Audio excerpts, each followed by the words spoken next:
அழுகி போனால் காய்கறி கூட சமையலுக்காகாது. அறிவில்லாதவன் உயிரும் மனமும் ஊருக்கு உதவாது. குறித்து பார்த்தால் வெங்காயத்தில் ஒன்றும் இருக்காது. உளறித் திரிபவன் வார்த்தையிலே ஒரு உருப்படி தேராது. காலம் போனால் திரும்புவதில்லை, காசுகள் உயிரை காப்பதும் இல்லை. ஓஹோ மனிதர்களே, ஓடுவதெங்கே சொல்லுங்கள். உண்மையை வாங்கி பொய்களை விற்று உருப்பட வாருங்கள். ஓஹோ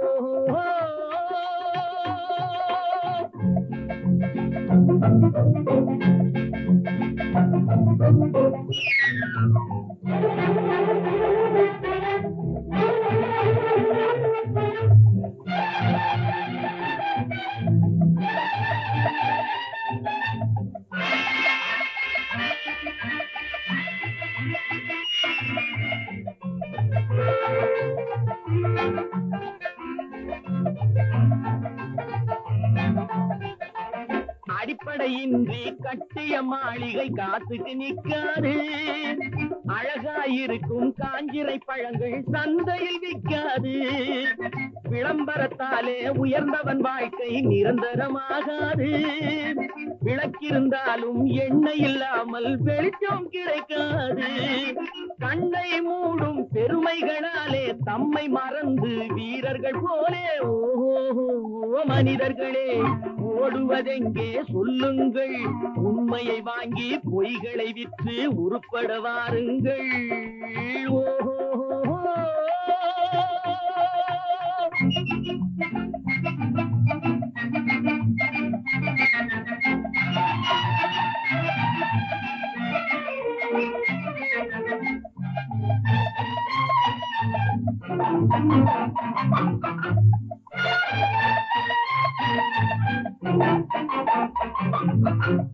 ஒதிய மரங்கள் பெருத்திருந்தாலும் உத்திரமாகாது. உருவத்தில் சிறியது கடுகானாலும் காரம் போகாது. பழிப்பதனாலே தெளிவுள்ள மனசு பாழ்பட்டு போகாது. பாதையை விட்டு விலகிய கால்கள் ஊர் போய் சேராது. காற்றை கையில் பிடித்தவன் இல்லை, தூற்றி தூற்றி வாழ்ந்தவன் இல்லை. ஓஹோ மனிதர்களே, ஓடுவதெங்கே சொல்லுங்கள். உண்மையை வாங்கி பொய்களை விற்று உருப்பட வாருங்கள். ஓஹோ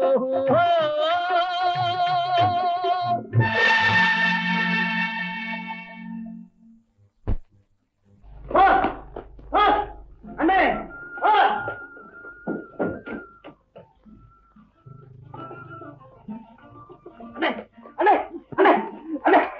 பாத்து பாத்து பாத்து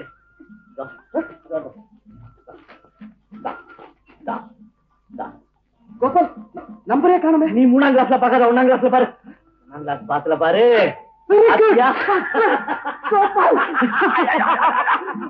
நீ குளிச்சுட்டு வா. இந்த விஷயம் தப்பா ஓடு ஓடு ஓடு.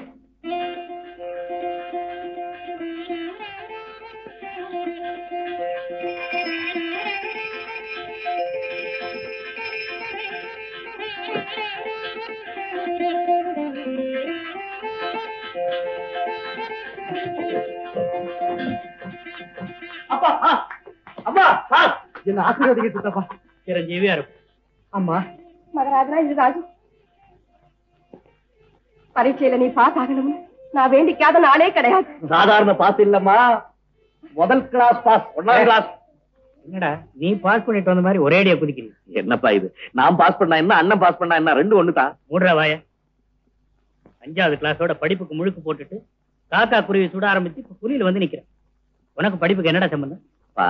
இப்ப நானும் பாஸ் பண்ணிட்டேன்னா அண்ணனுக்கு எனக்கு என்ன வித்தியாசம்? அப்புறம் ஆனை குதிரை வீடு வாசல் தோட்டம் துறவு நிலப்பலாம் யாரு கவனிக்கிறது? இப்ப நம்ம குடும்பத்துல அண்ணனை தவிர யாராவது எம்ஏ பாஸ் பண்ணிருக்காங்களா? நம்மளே எடுத்துக்கங்களேன். போதண்டா, எனக்கு வந்து மகனா பிறந்தி. தம்பி ஒண்ணும் சொல்லாதீங்க. அவன் பேச்சை விடப்பா. நீ எம்ஏ பாஸ் பண்ணதை பார்த்து சந்தோஷப்படுறதுக்கு எங்க அண்ணன் இல்லையே நினைச்சா ரொம்ப வருத்தம். ஆமாம், எனக்கு கூட அப்படித்தான். பிறந்த அறையிலேயே தாயை பிரிஞ்ச நீ 3 வயசு பையனா இருக்கும்போது உங்க அப்பா என் கையில உன்ன ஒப்படைச்சு, மங்களம் இனிமே இவனும் மகன் தான் சொல்லி கண்ணை மூடிட்டாங்க. அன்னையிலிருந்து இந்த நிமிஷம் வரையிலும் உன்னை என் மூத்த மகனாத்தான் நினைச்சிருக்கேன். அம்மா, எனக்கு விவரம் தெரிஞ்ச காலத்துல இருந்து உங்க 2 பேரையும் தான் நான் அப்பா அம்மாவா கருதிருக்கேன். நீங்க சொல்லித்தான் அந்த படத்துல இருக்கிறவங்க என்ன பெற்ற தாய் தந்தைங்கிற விஷயம் எனக்கு தெரியும். எப்படியோ உன்னை படிக்க வச்சு ஆளாக்கி எங்க அண்ணனுக்கு கொடுத்த வார்த்தையை நிறைவேற்றி. அப்ப கணக்குப்படி எல்லாம் ஒழுங்கா தான் நடந்திருக்கு. பாத்தீங்களா எவ்வளவு ஒற்றுமையா இருக்காங்க. அவங்க 2 பேரும் கூட பிறந்த அண்ணன் தம்பி என்ன இன்னும் ரொம்ப பேரை நினைச்சுக்கிட்டு இருக்காங்க. இத பாருங்க, ஒரே இலையில சாப்பிட்டு ஒரே படுக்கையில படுத்து ஒன்னாவே வளர்ந்த ராஜுவுக்கும் கோபாலுக்கும் ஒரே முகூர்த்தத்துல கல்யாணம் செய்திடுவோம்.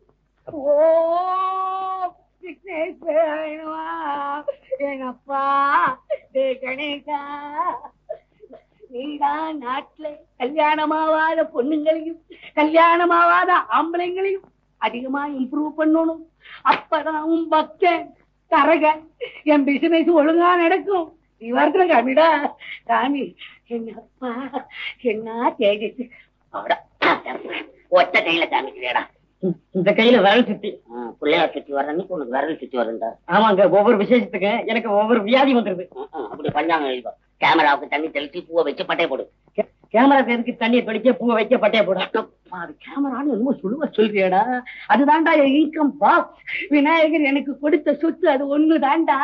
அதுல பல பொம்பளைங்களை விதவிதமா போஸ்ட் எடுத்து இந்த மாப்பிள்ளை பசங்களுக்கு காமிச்சு அதுல கமிஷன் வாங்கி தரகு ஏஜென்ட்னு பேர் எடுத்து கமிஷன்லயே கட்டின வீடுறாது. அப்புறம் கமிஷன் விளாசிலே வச்சிருக்கலாம். ஐயே, கேமரா வீடு பிள்ளையார போட்டோ எடுக்கணும். பிள்ளையார போட்டோ எடுக்க வரீங்களா? அவர்தான் கல்யாணம் ஆகாதவராச்சே. அடமுட்டாய் பிள்ளையார இந்த பொறிகடலையோட ஒரு க்ளோஸ்அப்ல ஒரு போட்டோ எடுத்து ஜமீன்தார் கிட்ட கொடுத்து உங்க குடும்பம் சவிக்குமா இருக்கணும், நீங்க நல்லா பிள்ளையார் மாதிரி இருக்கணும்னு எடுத்தேன்னு கொடுத்தா அவர் என்ன செய்வார்? உடனே 2 பச்சை நோட்டை ஆட்டோமேட்டிக்கா எடுத்து மூஞ்சில விட்டரிப்பார். நமக்கு செலவு 10 ரூபாய், லாபம் 190 ரூபாய். இதாண்டா பிசினஸ். அற்புதம். என்ன பூதம்? அற்புதம். அது சரி, அதர்ம பச்சனை ஆண்டாள் வருவா, அதுக்குள்ள நம்ம விஷயத்தெல்லாம் முடிச்சிடணும். அந்த பிலிம் எடுத்து அதை பிரிச்சு பூஜையில வச்சிருக்கேன். பிரிச்சு பூஜையில வச்சிருக்கியா? ஆமா. அட பாவி, என் சொத்தை நாசமா கட்டியா? நோண்டி பாக்கிறீங்களா? ஐயோ, நீங்க நல்லா இருக்க. இன்னைக்கு நான் வெறும் குளிச்சு முழுகிட்டு பூஜை பண்ண போறேன். தொட்டுட்டீங்களே, மறுபடியும் நான் குளிக்கணுமே. நேத்தே நான் குளிச்சுட்டேன்டி. எண்டாமைய பத்தி பேசுறேன், கம்ப்ளைண்ட் பண்ணிடுவேன். சரிதான், நிறுத்துங்க. சுத்தமான வைஷ்ணவ மதத்துல நான் பிறந்து சிவமதத்தை ஆசா நேரம் உங்களை கட்டிக்கிட்ட பாவத்தை போக்க ஒரு 5 நிமிஷமாவது என் பெருமாளை பூஜை பண்ண விட மாட்டேங்கிறீங்களே. நீ 5 நிமிஷம் பூஜை பண்ற, உன்னை கட்டிக்கிட்டா பாவம் சொல்லிய 20 வருஷமா பிள்ளையார வேண்டேன். அதாங்கம்மா விபூதி. ஏடா பிள்ளையார் பூஜை நடக்குதா? நடக்குதா என்ன? பஞ்ச உஷக்காலத்திலே நடத்திட்டுனே. எப்படி நடந்துச்சு? இந்த வீட்டுல என் பெருமாளுக்கு பூஜை பண்ணதுக்கு அப்புறம் தான் பிள்ளையார் பூஜை எடுக்கணும். நான் பார்க்க கூடாது போல் இருக்கு. ஏண்டி கடவுளை போய் கியூ சிஸ்டத்துல நிறுத்துற? எல்லா சாமியும் ஒண்ணுதான். இந்தாங்கம்மா தொடக்கட்ட. ஏடா அது? நீங்க பூஜைக்கு செய்து கொடுக்க மாட்டீங்கன்னு தெரிஞ்சு ஐயா ஆப்பக்கார மாட்டேங்குது. ஐயோ, கர்ம கிருஷ்ண கிருஷ்ண கிருஷ்ணா. என் ஆச்சாரம் என்ன ஆகுறது? அதெல்லாம் ஆபகாரமா விட்டு அடுப்புல விழுந்து பொசுங்கி போச்சு. இந்த பாருங்க, இனிமே நீங்க இந்த மாதிரி எல்லாம் செய்யக்கூடாது. செய்வேன். கூடாதுன்னா நான் செய்வேன். செய்யக்கூடாதுன்னா செய்யக்கூடாதான். செய்வேன், நான் செய்வேன். பார்வதி பரே அரகரா மகாதேவா. உனக்கு என்ன தைரியம்? இன்னொரு வார்த்தை சொல்ல பாக்குறேன். நாராயண.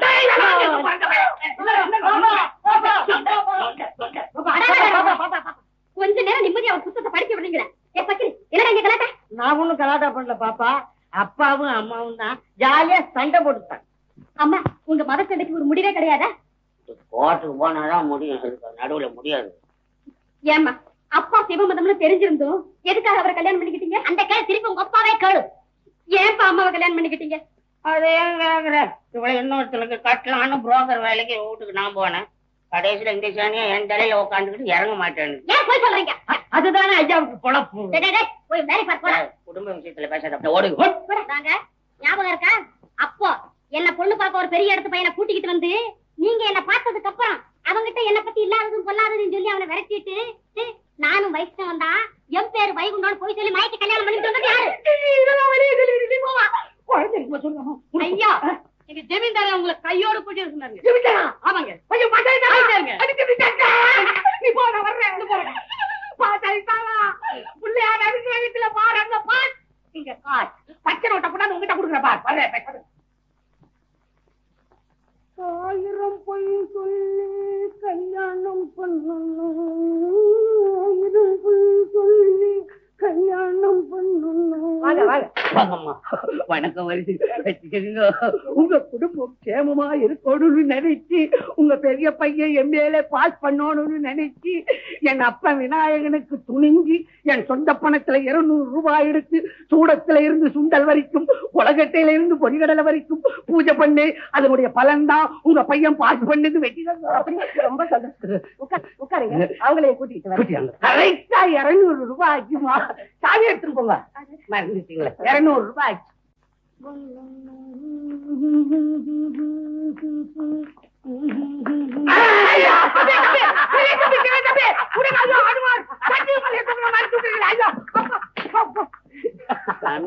தம்பி இன்னும் முரட்டுத்தனம் போகல இல்ல?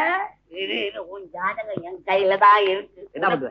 உனக்கு ஒரு பொண்ணை கட்டி போட்டு மேடையில வச்சு நான் கலாட்டா பண்றேன்.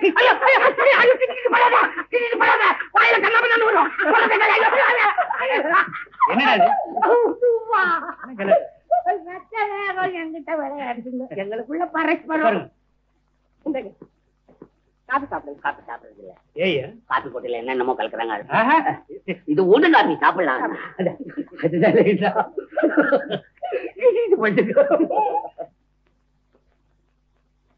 இதெல்லாம் எதுக்கு கொடுக்குறீங்க? ஒண்ணுமில்ல, பிள்ளைங்க 2 பேருக்கும் ஒரே முகூர்த்தத்துல கல்யாணம் பண்ணி வச்சிடலாம் இருக்கு. 5 நிமிஷத்துல செஞ்சிடறேன். இப்பவே 2 இடம் என் கையில தயாரா இருக்கு. ஒண்ணு பெரிய இடம், கிருஷ்ணாப்பள்ளி. ராவபோதர் ரங்கத்துறைன்னு கேள்விப்பட்டிருக்கீங்களே? ஆமா. அவருக்கு ஒரே ஒரு பொண்ணு. படிப்பு பிஏ, பேரு மீனா, சொத்து எக்கச்சக்கம், 30 லட்சம் தேரும். இன்னொரு இடம் சமயபுரம். தகப்பம் கிடையாது. தாய் ஒண்ணு, அண்ணன் ஒண்ணு, நல்ல லட்சணம். பேரு சீதா. சீதான்னா சீதாதான், மிதுல சீதா மாதிரி இருக்கும் அடக்கத்துல. அப்படின்னா கிராமத்து பொண்ண கோபாலுக்கும் ராவபோதரோட படிச்ச பொண்ண ராஜுவுக்கு கல்யாணம் பண்ணி வச்சிடலாம். அதான் பொருத்தமா இருக்கு. நாளைக்கே புறப்படுவோம். நாள் ரொம்ப நல்லா இருக்கு. அஷ்டமி நவமி 2ம் கிடையாது, பூரா அமிர்த யோகம். 2 பொண்ணையும் பார்த்துட்டு வந்துருவோம். இல்ல கைலாஸ், எனக்கு உடம்பு கொஞ்சம் சரியில்லை. அதோட முக்கியமான ஒரு ஈரங்கி இருக்கு. ஒரு வாரம் நான் எங்கேயுமே வெளியில வர்றதுக்கு இல்லை. என்னங்க நாள் நல்லா இருக்குன்னு சொல்றாரு? அப்படின்னா பிள்ளைங்களே போய் அவங்க பொண்ணை பார்த்துட்டு வந்துட்டுமே. இருந்தாலும் நாமும் பார்க்க வேண்டாமா? நீங்க அப்புறம் பார்த்தா போச்சுமா. இந்த காலத்து நாகரீகம் ஐயா சொன்னபடிதான். ஏன்பா நீங்க 2 பேரும் போய் பொண்ணை பார்த்துட்டு வந்துடுறீங்களா? பெரியவங்க நீங்க இருக்கும்போது நாங்க போகிறது அவ்வளவு நல்லா இருக்காது சித்தப்பா. சின்ன தம்பி என்ன சொன்னது? இந்த காலத்து பிள்ளைங்க பொண்ணுங்களை பார்க்க வைக்கப்படுது. ஏங்க எனக்கு இன்னொரு யோசனை பிறக்குதுங்க. என்ன? 2 பொண்ணுங்களும் இங்க கூட்டி வந்துடுறேன். மாப்பிள்ளைங்க பாக்கட்டுமே? என்ன ஏது? எனக்கு பிறக்கிற யோசனைய பூரா கொண்டு விடுறீங்க. வேற என்னதான் செய்யுதுன்னு எனக்கு புரியல. நீங்களோ ஈரங்கி பீரங்கின்றீங்க. இந்த தம்பிங்களோ அவ்வளவுதான் பொம்பளைங்க மாதிரி வைக்கப்படுது பொண்ணை பார்க்க. கிழமை புதன்கிழமை போனா நாள் கிடையாது. அதுக்கப்புறம் 8 கிரகம் எங்கேயோ இறங்குறதுன்னு சொல்றாங்க. இது என்ன செய்யுது? ஏங்க இப்படி செஞ்சுட்டாயந்தா? அவங்க பொண்ணை பார்க்கதான் அவங்க வெக்கப்படுறாங்க. தம்பி பொண்ணை அண்ணன் பார்க்கட்டும், அண்ணன் பொண்ணை தம்பி பார்க்கட்டும். ஆமா, நல்ல யோசனை. என்னப்பா சொல்றீங்க? அண்ணன் பார்த்து சொன்னா சரிதான். தம்பிக்கு பிடிச்சிருந்தா எனக்கும் சம்மதம். நாளைக்கே புறப்படுறதுக்கு தயாரா இருங்க. பொண்ணு வீட்டுக்காருக்கு தந்தி அடிச்சிருக்கேன். நாங்கெல்லாம் புறப்பட்டு வர்றோம்னு 100 ரூபாய் செலவழிச்சு, விநாயகா உனக்கு 200 ரூபாய் செலவழிச்சு பூஜை பண்ணனே வீணா போகலடா. 200 ரூபாய் ஒரு நிதானமா சொன்ன 200 ரூபாய்னு அதையே கொடுக்குறீங்க. பரவாயில்ல, இப்ப 100 ரூபாய் செலவழிச்சு தந்தி அடிக்க போறேன்னு சேர்த்து வாங்கிக்கிறேன். நான் வரவா?